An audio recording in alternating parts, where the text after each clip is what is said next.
Om Shri Sai Nathaya Namaha. Sri Sai Satcharitra Chapter 2. Object of writing the work, incapacity and boldness in the undertaking, hot discussion, conferring significant and prophetic title of Hemat Pant, necessity of a Guru. In the last chapter, the author mentioned in the original Marathi book that he would state the reason that led him to undertake the work and about the persons qualified to read the same, and such other points. Now, in this chapter, he starts to tell the same. Object of writing the work. In the first chapter, I described Sai Baba's miracle of checking and destroying the cholera epidemic by grinding wheat and throwing the flour on the outskirts of the village. I heard other miracles of Sai Baba to my great delight, and this delight burst forth into this poetic work. I also thought that the description of these miracles of Sai Baba would be interesting and instructive to his devotees and would remove their sins. And so I began to write the sacred life and teachings of Sai Baba. The life of the saint is neither logical nor dialectical. It shows us the true and great path. Incapacity and boldness in undertaking the work. Hemat Pant thought that he was not a fit person to undertake the work. He said, "When I do not know the life of my intimate friend, nor do I know my own mind, then how can I write the life of a saint or describe the nature of incarnations, which even the Vedas were unable to do? One must be a saint himself before he could know other saints. Otherwise, how can I describe their glory? To write the life of a saint is the most difficult, though one may as well be able to measure the depth of the water of the seven seas or enclose the sky with cloth drapings. I knew that this was the most venturous undertaking which might expose me to ridicule. I therefore invoked Sai Baba's grace. The premier poet, saint of Maharashtra, Sri Dhyaneshwar Maharaj, has stated that the Lord loves those who write the lives of saints, and the saints also have their own peculiar method of assigning the service which the devotees long for. The saints inspire the work. The devotee becomes only an indirect cause or an instrument to achieve the end. For instance, in 1700 Shaka year, the poet Mahipati aspired to write the lives of saints. Saints inspired by him and got the work done. So also in 1800 Shaka year, Dasganu's service was accepted. The former wrote four books: Bhakta Vijay, Sant Vijay, Bhakta Lilamrut and Santa Lilamrut, where the latter wrote two, Bhakta Lilamrut and Sant Kathamrut, in which the lives of modern saints were described. In chapter 31, 32, 33 of Bhakta Lilamrut and in chapter 57 of Sant Kathamrut, the life and teachings of Sai Baba are very well depicted. These have been separately published in Sai Leela magazine numbers 11 and 12, volume 17. Readers are advised to read these chapters. So also, Sai Baba's wonderful Leelas are described by Mrs. Savitribai Raghunath Tendulkar of Bandra in a small book named Sri Sainath Bhajan Mala. Dasganu Maharaj also has composed various sweet poems on Sai Baba. A devotee named Amidas Bhavani Mehta has also published some stories of Sai Baba in Gujarati. Some numbers of Sainath Prabha, a magazine published by Dakshin Bhiksha Sanstha of Shirdi, are also published. Then the question of objection comes in that while so many works regarding Sai Baba are extant, why should this Sacharitra be written and where is its necessity? The answer is plain and simple. The life of Sai Baba is as wide and deep as the infinite ocean, and all can dive deep into the same and take out precious gems of knowledge and bhakti and distribute them to the aspiring people. The stories, parables, and teachings of Sai Baba are very wonderful. They will give peace and happiness to the people who are afflicted with sorrows and heavily loaded with miseries of this worldly existence, and also bestow knowledge and wisdom both in worldly and in spiritual domains. If these teachings of Sai Baba, which are as interesting and instructive as the Vedic lore, are listened to and meditated upon, the devotees will get what they long for, which is union with Brahma, mastery in eightfold yoga, bliss of meditation, etc. So I thought that I should call these stories together. That would be my best upasana. This collection would be most delightful to those simple souls whose eyes were not blessed with Sai Baba's darshan. So I set about collecting Sai Baba's teachings and expressions, the outcome of his boundless self realization. It was Sai Baba who inspired me in this matter. In fact, I surrendered my ego at his feet and thought that my path was clear and that he would make me quite happy here and in the next world. I could not myself ask Sai Baba to give me permission for this work, so I requested Mr. Madharao Deshpande, alias Shama, Baba's most intimate devotee, to speak to him for me. He pleaded for my cause and said to Sai Baba, "This Anna Sahib wishes to write your biography.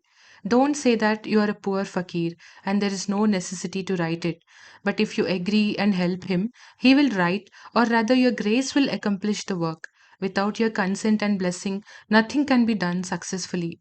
When Sai Baba heard this request, he was moved and blessed me by giving me his udi and placing his boon bestowing hand on my head, said, "Let him make a collection of stories and experiences. Keep notes and memos. I will help him. He is only an outward instrument. I should write my autobiography myself and satisfy the wishes of my devotees. He should get rid of his ego, surrender it at my feet. He who acts like this in life, him I help the most. What of my life stories? I serve him in his house in all possible ways. When his ego is completely annihilated and there is left no trace of it, I myself shall enter into him and shall myself write my own life.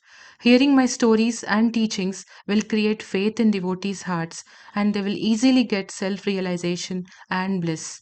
Let there be no insistence on establishing one's own view, no attempt to refute others' opinions, no discussion of pros and cons of any subject. Significant and prophetic title.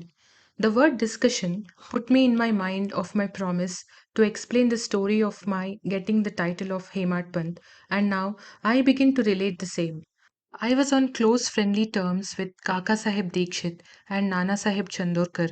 They pressed me to go to Shirdi and have Baba's darshan, and I promised them to do so. But something in the meanwhile turned up which prevented me from going to Shirdi. The son of a friend of mine at Lonavala fell ill. My friend tried all possible means, physical and spiritual, but the fever would not abate. At length, he got his guru to sit by the bedside of his son, but this too was of no avail. Hearing this, I thought, what was the utility of the guru if he could not save my friend's son?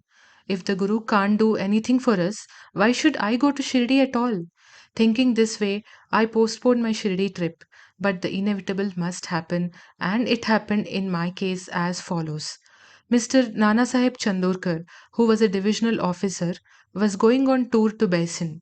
From Thana, he came to Dadar and was waiting for a train bound for Basin. In the meanwhile, a Bandra local turned up.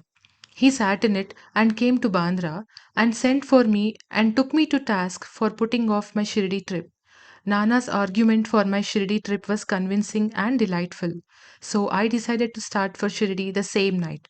I packed up my luggage and started for Shirdi. I planned to go to Dadar and from there to catch the train for Manmad, and so I booked myself for Dadar and sat in the train. While the train was to start, a Mohammedan came hastily to my compartment and seeing all my paraphernalia asked me where I was bound to. I told him about my plan. He then suggested that I should go straight to Boribandar and not to wait at Dadar as the Manmad mail did not stop at Dadar. If this little miracle or Leela had not happened, I would not have reached Shirdi next day as settled, and many doubts would have assailed me. But that was not to be. As fortune favored me, I reached Shirdi the next day before 9 or 10 a.m. Mr. Bhau Sahib Dikshit was waiting for me there. This was in 1910, when there was only one place, which is Satheswada, for lodging pilgrim devotees. After alighting from the Tonga, I was anxious to have darshan when the great devotee Tatya Sahib Nulkar returned from the masjid and said that Sai Baba was at the corner of the Wada and that I should first get the preliminary darshan and then, after bath, see him at leisure. Hearing this, I ran and prostrated before Baba, and my joy knew no bounds. I found more than what Nana Chandorkar had told me. All my senses were satisfied, and I forgot my thirst and hunger. The moment I touched Sai Baba's feet, I began a new lease of life. I felt myself much obliged to those who spurred and helped me to get the darshan, and I considered them as my real relatives, and I cannot repay their debt. I only remember them and prostrate before them. The peculiarity of Sai Baba's darshan, as I found it, is that by his darshan, our thoughts are changed, the force of previous actions is abated, and gradually non attachment or dispassion towards worldly objects grows up. It is by the merit of actions in many past births that such darshan is got, and if only you see Sai Baba, all the world becomes or assumes the form of Sai Baba. Hot discussion. On the first day of my arrival in Shirdi, there was a discussion between me and Bala Sahib Bhate regarding the necessity of a guru. I contended, why should we lose our freedom and submit to others? When we have to do our duty, why a guru is necessary? One must try his best and save himself. What can the guru do to a man who does nothing but sleeps indolently? Thus, I pleaded free will, while Mr. Bhate took up the other side, that is destiny, and said, whatever is bound to happen must happen. Even great men have failed. Man proposes one way, but God disposes the other way. Brush aside your cleverness, pride, or egoism won't help you. This discussion, with all its pros and cons, went on for an hour or so, and so, as usual, no conclusion was arrived at. We had to stop the discussion ultimately as we were exhausted. The net result of this was that I lost my peace of mind and found that unless there is strong body consciousness and egoism, there would be no discussion. In other words, it is egoism which breeds discussion. Then, when we went to the masjid with others, Baba asked Kaka Sahib Dikshit the following: what was going on in the Satheswada? What was the discussion about? And staring at me, Baba further added, what did this Hematpan say? Hearing these words, I was much surprised. The masjid was at a considerable distance from Sathewada, where I was staying, and where the discussion was going on. How could Baba know our discussion unless he be omniscient and inner ruler of us all? I began to think why Sai Baba should call me by the name Hemat Pant. This word is a distorted form of Hemadri Pant. This Hemadri Pant was a well known minister of the kings Mahadev and Ramdev of Devagiri of the Yadav dynasty. He was very learned, good natured, and the author of works such as Chaturvarga Chintamani and Raj Prashasti. He invented and started new methods of accounts and was the originator of the Modi script. I was the quite opposite, an ignoramus and of mediocre intellect. So I could not understand why the name or title was conferred upon me. But thinking seriously upon it, I thought that the title was a dart to destroy my ego so that I should always remain meek and humble. It was also a compliment paid to me for the cleverness in the discussion. Looking into the history, we think that Baba's word was significant and prophetic as we find that he looked after the management of Sai Samsthan very intelligently, kept all the accounts nicely, and was also the author of such a good work, Sai Satcharitra, which deals with such important and spiritual subjects as dhyan, bhakti, dispassion, self surrender, and self realization. About the necessity of a guru. Hematpant has left no note, no memo about what Baba said regarding this subject, but Kaka Sahib Dikshit has published his notes regarding this matter. Next day, after Hematpant's meeting with Sai Baba, Kaka Sahib went to Baba and asked, Baba, where to go? Baba said, high up. Then the man said, where is the way? Baba said, there are many ways leading there. There is one way from here also. The way is difficult. There are tigers and wolves in the jungles on the way. I asked, but Baba, what if we take a guide with us? Baba answered, then there is no difficulty. The guide will take you straight to your destination, avoiding wolves, tigers, and ditches, etc. on the way. If there be no guide, there is the danger of your being lost in the jungles or falling into ditches. Mr. Dabolkar was present on this occasion, and he thought that this was the answer Baba gave to the question whether Guru was a necessity.